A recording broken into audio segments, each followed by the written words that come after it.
سبحان الذی اسری بعبدہ، جس نے اپنے بندے کو سیر کرائی من المسجد الحرام الی المسجد الاقصی، اللہ اکبر، مسجد حرام سے مسجد اقصی تک۔ مسجد حرام سے اس سفر کا آغاز ہوا ہے۔ ام ہانی کے گھر میں حضور استراحت کر رہے تھے، دروازہ اندر سے بند کیا ہوا تھا، اور جبریل امین کو حکم ہوتا ہے میرے محبوب کو سر عرش لے کے آؤ۔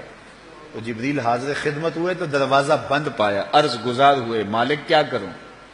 کہا کہ تو نے دروازے کو دستک نہیں دینی کہ میرا محبوب تیرے لیے اٹھ کے دروازہ کھولے۔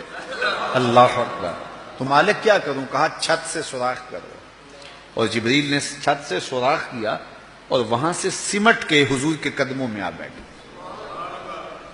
صحیح حدیث میں آتا ہے جبریل کے 600 نوری پر ہیں، ایک پر کھولے تو شرق سے لے کے غرب تک، شمال سے جنوب تک پھیل جائے، اور اتنے بڑے بڑے 600 پر، تو 600 پر جس جسم پہ ہوں گے وہ جسم کتنا بڑا ہوگا۔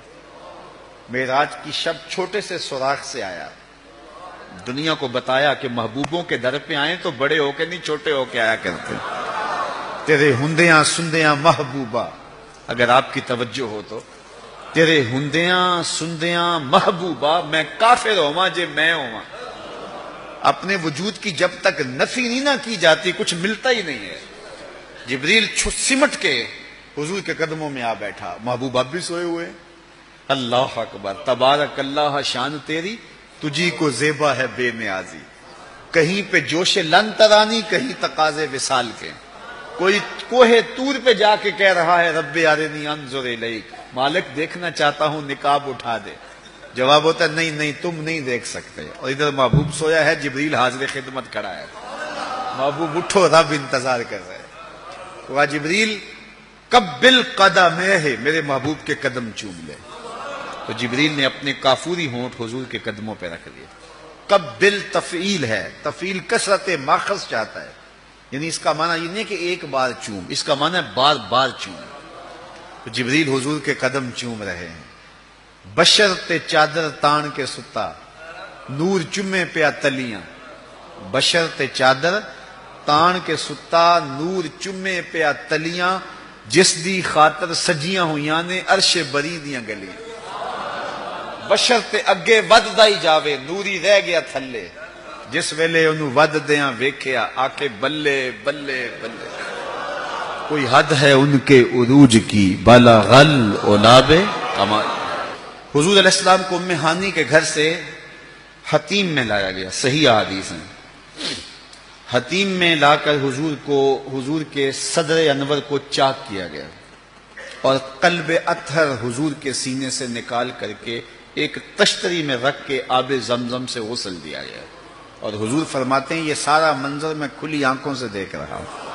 حضرت امام بدر الدین عینی علیہ رحمہ عمدۃ القاری شرح صحیح بخاری کے اندر لکھتے ہیں کہ جو ہی حضور کے قلب اطہر کو دیکھا تو جبریل اش اش کر اٹھے، اور انہوں نے لفظ کیا کہے، قلب وقیع فیہ عینان تبصران و اذنان تسمعان، واہ واہ کیسا دل ہے جس میں دو آنکھیں ہیں جو دیکھتی ہیں، دو کان ہیں جو سنتے ہیں۔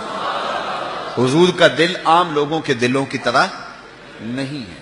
اعلی حضرت نے جو قصیدہ سلامیہ لکھا ہے، جو عموماً مساجد میں نماز جمعہ کے بعد پڑھا جاتا ہے، تو اس میں آپ نے ایک تو حضور کے معجزات کا ذکر کیا ہے، اور دوسرا اس قصیدہ سلامیہ میں حضور کے ایک ایک عضو بدن پہ سلام پڑھا ہے۔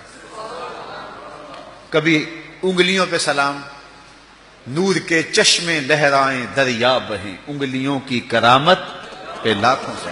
کبھی ہاتھوں پہ سلام، ہاتھ جس سمت اٹھے غنی کر دیا، موج بحر سماحت پہ لاکھوں سلام۔ کبھی بازوؤں پہ سلام، جن کو بارے دو عالم کی پرواہ نہیں، ایسے بازو کی قوت پہ لاکھوں سلام۔